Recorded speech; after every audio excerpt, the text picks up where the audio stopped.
안녕하세요. 다미공간 디자이너 김율리입니다. 오늘 소개해드릴 현장은 서울시 마포구 중동에 위치한 월드컵 참누리 아파트 32평형 현장인데요. 부부와 어린 따님이 거주하실 공간입니다. 2006년 준공된 3베이 광폭 발코니 아파트는 확장을 하면 실사용 면적이 많이 늘어나서 인기가 높죠. 이번 현장도 이전에 확장된 상태였는데 문제는 바로 확장부가 집의 기능을 크게 떨어뜨리고 있다는 점이었습니다. 저희가 다양한 추운 집들을 만나봤지만 벽에 고드름까지 생겼던 집은 또 처음이었는데요. 아무리 예쁘게 인테리어 해도 실내복을 잔뜩 껴입고 보조 난방기구를 찾게 된다면 진짜 이쁜 집이라고 할 수 없겠죠. 좋은 구조의 가치를 제대로 누리시도록 톡부터 꼼꼼하게 시공한 집 주방부터 소개해드릴게요.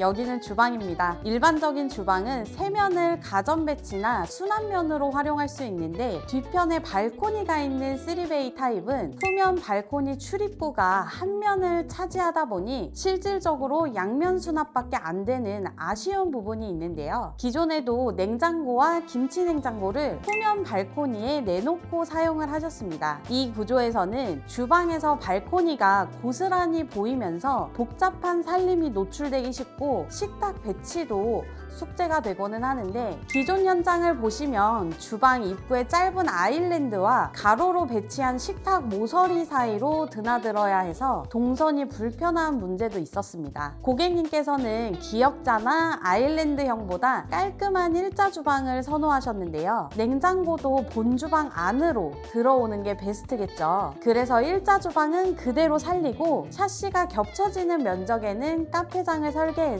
뒷발코니를 자연스럽게 가리고 냉장고를 나란히 배치하는 레이아웃을 잡았습니다. 카페장의 상부 라인을 보시면 냉장고와 깔끔하게 라인을 맞췄고 카페장 같은 경우는 거실에서 바로 마주보는 면이기 때문에 조금 더 깔끔하게 보일 수 있도록 정리를 했고요. 그리고 카페장 앞쪽으로 식탁을 배치를 해서 뒤쪽에서 커피를 내려서 마시기에도 아주 좋은 동선으로 설계를 해드렸고요. 그리고 이 옆으로 보시면 일자 주방이 쭉 배치가 되어 있는데 여기 하부 쪽으로 로봇 청소기 드나들 수 있는 로봇 청소기장 만들어 드렸고 그리고 개수대 그리고 그 옆으로 식기세척기 같이 설치하면서 남는 공간에는 짜투리 수납하실 수 있도록 상부 서랍장 만들어 드렸고요. 그리고 그 옆으로 쿡탑 공간까지 만들어 드리면서 쿡탑 옆에 짜투리 공간에는 바로 요리하시면서 편하게 쓰실 수 있도록 양념 망장까지 같이 넣어 드리면서 활용도를 높여 드렸습니다. 그리고 미드웨이 공간에는 800에 800각짜리 대형 타일을 써서 줄눈이 최소화할 수 있도록 만들어 드렸고 상부장에는 간접 등 같이 넣어 드리면서 좀 더 따뜻하고 편안하게 사용하실 수 있도록 만들어 드렸습니다. 그리고 조리대에서 요즘에 블렌더나 초퍼 같은 것들 자주 사용하시는데 편하게 사용하실 수 있도록 벽 쪽에 콘센트까지 융으로 해서 만들어 드렸습니다. 공사를 마감하고 가전과 가구가 들어오던 날 고객님들도 많이 기다렸던 순간이죠. 남편분은 피곤함을 싹 잊은 해맑은 웃음을 보여주시고 아내분은 입주를 기다리면서 쇼핑한 새 식기류를 수납장에 차곡차곡 넣으면서 너무 좋아하시던 모습이 기억이 나네요. 그리고 여기 뒤편에 주방 발코니도 함께 만나보실게요. 내부를 꽉 채웠던 가전이 나가고 보니 심각한 상태가 한눈에 들어왔는데요. 창틀에 청테이프를 붙여서 간신히 외기를 막고 있었고 실리콘은 다 벗겨진 상태의 누수와 결로 흔적까지 있었습니다. 워낙 춥다 보니 바닥 타일 위에 장판까지 깔려 있었는데요. 단열만 확실하면 이 발코니도 큰 장점이 있습니다. 아파트 외벽 쪽으로 볼록하게 튀어나오면은 보통 일자 발코니에 없는 보너스 면적으로 보실 수 있는데 벽 사이즈에 딱 맞춰서 인출식 밥솥장과 서랍장을 제작했습니다. 보조주방 수납을 충분히 더하면서 상판에는 열기나 냄새가 강한 조리를 편하게 할 수 있는 여유 공간을 만들어 드렸습니다. 기존에는 보일러 바로 앞에 세탁기가 있었는데요. 이쪽에 워시타워를 설치하면 보일러 점검이 막히는 구조였기 때문에 수도와 배수를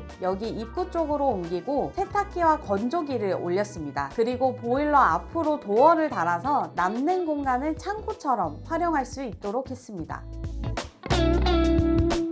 여기는 거실입니다. 고객님께서는 댁에서도 종종 업무를 보시는데 서재를 따로 두기보다 거실에서 가족과 함께하는 라이프 스타일을 선호하셨습니다. 부모님이 책을 읽거나 일하는 모습을 일상적으로 접하다 보면 아이들도 자연스럽게 동화책이나 스케치북을 가져와서 함께 집중하게 되죠. TV만 보는 거실이 아닌 다양한 활동을 하는 공간이 늘 쾌적하도록 특히 신경을 썼는데요. 2m의 광폭 발코니를 확장했던 기존 거실은 곳곳에 단열 시트지를 붙여놓고 지냈을 정도로 추위에 취약한 상태였어요. 이전 확장 때 샤시를 이중창으로 교체하지 않고 덧창을 시공한 집이라 이삿짐이 빠지고 나서 현장을 확인하니 실내에 고드름이 얼었을 정도였습니다. 초반에 기존 샤시를 리폼하는 쪽으로 계약을 하셨지만 그대로 공사를 진행했다가는 다음 겨울에 분명히 크게 후회를 하실 것 같았어요. 그래서 창호 교체와 단열 작업을 우선하는 내용으로 추가 제안을 드리고 확장부 단열부터 엑셀 배관까지 속을 탄탄하게 바로 잡았습니다. 집에 따뜻한 무드를 잡아줄 베이스는 마뷸러스 젠 모로칸 크림 600각 정사각 마루입니다. 마뷸러스 시리즈에서 부동의 1위가 젠트 판타지, 2위가 바로 요 모로칸 크림이라 두 가지를 놓고 많이들 고민을 하시는데요. 이번 현장의 베스티 라임 플라스터 샌드 아이보리는 화사하면서도 온화한 웜톤 아이보리 컬러의 벽지라서 같은 웜톤 계열인 모로칸 크림과 좀 더 조화롭다고 보실 수 있어요. 거실 확장부 쪽에는 고객님이 책상을 배치하고 철거할 수 없는 날배격 쪽에 딱 맞춰서 책장을 제작했습니다. 안에 프린터를 넣어두고 쓰실 수 있도록 하면서 거실 안에 온전한 업무 공간이 자연스럽게 자리를 잡도록 했습니다. 아트월에는 TV를 반매립하고 천정에는 냉난방 효율도 챙기면서 거실의 포인트가 되는 로슬러 실링팬을 설치해드렸어요. 반대편 날개벽 뒤로는 안방 발코니로 나가실 수 있는데요. 발코니 쪽 한번 같이 보시죠.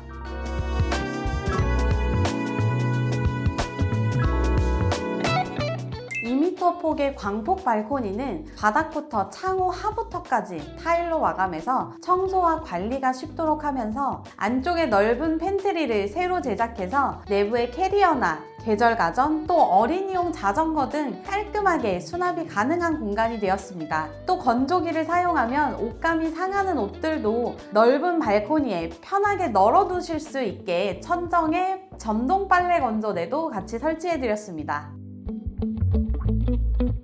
여기는 현관입니다. 평형 대비 현관이 꽤 짧은 구조인데다 맞은편에 입구방, 측면에 욕실까지 있어서 투베이처럼 현관을 연장하기도 어려운 한계가 있었습니다. 고객님께서는 어린 자녀분이 편하게 앉아서 신발을 신고 벗을 수 있는 벤치를 꼭 넣고 싶어 하셨는데요. 현관벽 한 면에 벤치를 튼튼하게 띄움 시공을 하고 그 옆으로 신발장이 이어지도록 했습니다. 벤치 후면 벽은 천장까지 거울을 쭉 올려서 옷차림도 확인하고 좁은 현관이 훨씬 넓어 보일 수 있는 효과까지 같이 챙겼습니다. 고객님께서 깔끔하고 정갈한 인테리어를 선호하시는 분이라 현관은 한 톤으로 절제하고 미니멀하게 구성했어요. 그리고 이 신발장에 협소한 현관에서 특히 유용한 디테일이 있는데요. 깔끔한 수납면을 연출할 때 보통 푸시도어를 쓰는데 공간이 넓지 않으면 몸을 기대거나 손을 짚으면 도어가 자꾸 열리는 현상이 생기게 되죠. 도어 측면에 손가락을 걸 수 있는 홈 가공이 가능해서 손잡이나 다른 재료를 덧대지 않고 깔끔하게 마감을 할 수 있어요. 아이들이 힘들이지 않고 열고 닫기에도 딱 좋습니다. 중문 안쪽으로는 일괄소등 스위치를 설치해서 나가실 때 들어오실 때 조명을 한 번에 컨트롤할 수 있도록 했어요. 중문은 현관 안팎이 은은하게 가려지는 패브릭 접합 유리에 바 타입의 무광 실버 손잡이를 매치했습니다. 적당한 프라이버시가 생기면서 현관 전체 톤과도 자연스럽게 어우러지는 마감이에요.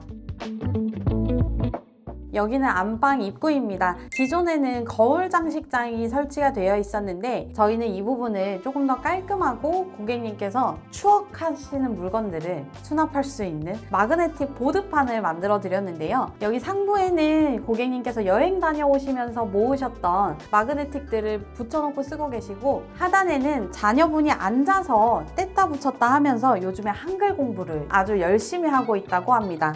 이렇게 간단하게 장식을 해드려도 고객님께서 어떻게 활용하시는지에 따라서 하나의 오브제 공간이 되는 것 같습니다. 그럼 안방 공간으로 한번 가보실까요? 여기는 안방입니다. 안방 한면에 북박이장이 쭉 들어가게 되면 보통 침대 헤드는 발코니 창호 쪽을 향하게 되죠. 이 집은 안방 발코니로 바로 나갈 수 있는 전창이 있어서 발코니 출입구를 충분히 확보하면서 침대 헤드는 수납면 맞은편 벽을 향하도록 배치했습니다. 수면 공간에 차분한 안정감을 줄 수 있도록 목공으로 슬림한 침대 헤드를 제작하고, 침대 사이즈에 맞춰서 부부가 각자 편안하게 쓰실 수 있는 사이드보드와 콘센트, 독서 등을 매립하고 스톤마블 느낌의 필름으로 마감해서 질감도 함께 살렸습니다. 심플한 디자인이지만 소재감이 있으니 공간이 한층 정돈되어 보이죠? 기존에는 포켓 슬라이딩 도어로 분리되어 있던 안방 욕실 앞에 협소한 드레스룸은 화장대를 메인으로 변경하고 게이트를 오픈했는데요. 안방 북박이장의 수납면이 문으로 막히지 않고 안쪽으로 연결되면서 시각적으로 여유가 있고 막힘없는 동선도 장점이 됩니다. 기존에 서랍장이 있던 공간에는 화장대를 배치를 하면서 조금 더 간결하게 쓰실 수 있도록 만들어 드리고, 화장대 옆으로도 욕실에서 사용되는 것들을 넣고 수납하실 수 있도록 해드렸고요. 그리고 그 반대쪽으로는 기존에 옷장이 설치되어 있었는데 좀 큰 공간으로 빠져 있어서 저희가 이불들을 수납하실 수 있는 이불장 공간으로 만들어 드렸습니다. 여기는 안방 욕실입니다. 입구에서부터 양변기, 세면대, 안쪽으로 샤워부스가 이어지는 구조인데요. 기존에는 샤워부스의 기둥면이 그대로 드러나는 유리 파티션이라 협소한 공간이 고스란히 노출되고 샤워할 때도 안정감이 덜한 구조였습니다. 전체 공간은 발렌티노 시리즈 6602번 밝은 그레이 톤의 600각 타일로 통일하고, 샤워부는 풀 파티션으로 면을 구성해서 기둥이 가려지도록 했는데요. 샤워부가 큰 면으로 분리되면서 공간에 안정감이 생기게 됩니다. 샤워부스 안쪽 상부에도 간접등을 넣어서 안에서 사용하실 때는 아늑하게, 바깥에서 보면 안쪽으로 깊이감이 있는 고급스러운 호텔 욕실에 무드를 주었습니다. 욕실장은 파티션 벽부터 맞은편 벽까지 맞춤 거울 플랩장을 제작하고, 욕실장 안에는 콘센트를 설치해서 면도기 등을 장 안에 넣어두고 편하게 쓰실 수 있도록 했습니다. 여기는 거실 욕실입니다. 어린 자녀분이 계신 댁은 아무래도 욕조 활용도가 높죠. 아이가 주로 쓰는 공간이다 보니 욕조는 조적벽이나 유리 파티션 없이 개방하도록 했습니다. 벽면에 샤워기 슬라이드 바가 있지만 아이가 주로 쓰는 높이에 맞춰서 욕조 수선 옆에 낮은 위치로 샤워기 거치대를 하나 더 달았어요. 물 조절도 쉽고 물팀도 줄어들어서 아이 목욕 시간이 한결 편안해지는 포인트입니다. 이 벽 쪽에는 수건거리를 2개 설치해 드렸는데요. 아이를 씻기기 전에 수건을 넉넉하게 미리 걸어두기도 좋고, 아랫단은 키가 작은 아이들의 눈높이에 맞춰서 세수하고 뽀송한 수건을 얼굴에 폭 감싸기 좋은 높이죠. 세면수전은 토수구 각도를 자유롭게 이용할 수 있는 에테르노 수전으로 아이가 쓰기 편한 위치로 물줄기를 바꿀 수 있어서 세면 교육용으로, 양치 지도용으로 참 유용한 수전인데요. 성인들이 쓰기에도 좋아서 안방 욕실도 동일하게 설치해드렸습니다. 휴지거리 같은 욕실 액세서리들은 심플한 디자인에 매트한 질감으로 통일했어요. 하나하나는 작은 요소지만 이런 것들이 맞춰지면 욕실 전체의 톤이 정돈되는 느낌이 나죠. 타일은 발렌티노 시리즈 중 가장 따스한 아이보리 컬러인 6601번으로 시공을 했습니다. 안방 욕실의 밝은 그레이 톤과 패밀리 룩처럼 방식처럼 맞추면서 거실 욕실만의 포근한 온도감을 살렸습니다. 아이와 함께 쓰는 공간인 만큼 수납도 넉넉하게 챙겼는데요. 거울 플랩장을 설치하고 하부에 콘센트를 넣어서 헤어 드라이기를 상시 꽂아두고 편하게 쓰실 수 있도록 했습니다. 여기는 안방 맞은편에 위치한 따님방입니다. 외벽 라인인데다가 발코니까지 확장된 구조라 추위에 특히 취약한 방이었는데요. 기존에 사시던 분들도 히터를 따로 두고 쓰셨을 정도였는데 짐을 빼고 벽 단열을 체크하니까 문제가 바로 드러났습니다. 단열에서 가장 중요한 요소는 기밀성입니다. 벽체와 단열재가 빈틈없이 밀착해야 되는데 외벽과 석고보드 사이에서 스티로폼을 대충 끼워 넣은 상태였어요. 이래서 단열재를 아무리 두껍게 넣어도 벽에 냉기가 고일 수밖에 없죠. 확장부의 깊은 벽박이장 안쪽도 시트지 뒤쪽에 똑같이 스티로폼을 끼운 상황이었습니다. 아이가 지낼 방이기 때문에 이 부분을 더욱더 꼼꼼하게 다시 잡았습니다. 그리고 여기 깊이가 1.2m의 벽박이 공간을 어떻게 활용할지 고심했는데요. 팔 하나보다 깊은 수납 공간은 자칫 잡동사니 블랙홀이 되기 쉽습니다. 필요할 때 물건을 꺼내기는 어렵고 안쪽부터 계속 쌓이기만 하죠. 그래서 이 공간을 기존처럼 창고로 쓰는 대신 아치형 게이트로 오픈하고 그 안에 기역자 시스템 선반을 설치해서 미니 드레스룸으로 활용할 수 있도록 했습니다. 들어가서 옷을 고르고 꺼내기 편한 구조가 되니까 깊이가 오히려 이점이 됐습니다. 따님이 자라면서 옷과 소품이 늘어나도 충분히 감당할 수 있는 공간이 된 것 같습니다. 여기는 현관 맞은편 입구방입니다. 여기는 자녀분의 놀이방 그리고 게스트룸으로도 사용 중일 방인데요. 이 방은 기존 확장부 벽을 뜯어보니 스티로폼마저 덜 채워져 있던 모습을 볼 수 있었습니다. 모조리 철거하면서 단열과 바닥 난방을 다시 하고 실링팬도 설치해서 조금 더 아늑하게 쓰실 수 있는 공간으로 만들어 드렸습니다. 이번 고객님은 저희가 2년 전에 공사했던 성산시형 현장의 고객님의 친척 동생이라고 하셔서 정말 반가웠는데요. 꼼꼼하기로 소문난 친척이 만족했다면 다른 곳에 견적을 받아볼 필요도 없다고 바로 계약을 결정해 주셨습니다. 고객님들의 이런 믿음에 저희도 더 진심이 되는 것 같아요. 지난 현장의 친척분, 자녀분, 회사 동료분, 아랫집, 옆집 이렇게 연결되는 새 현장들이 저희는 반갑고 뿌듯한데요. AI로 만든 예쁜 디자인이 경쟁하는 세상이라도 인테리어는 사람이 신뢰를 쌓아가는 일이라는 점 다시 한번 새기게 됩니다. 지금까지 다미공간 디자이너 김율리였습니다. 다음 현장에서 만나요. 안녕!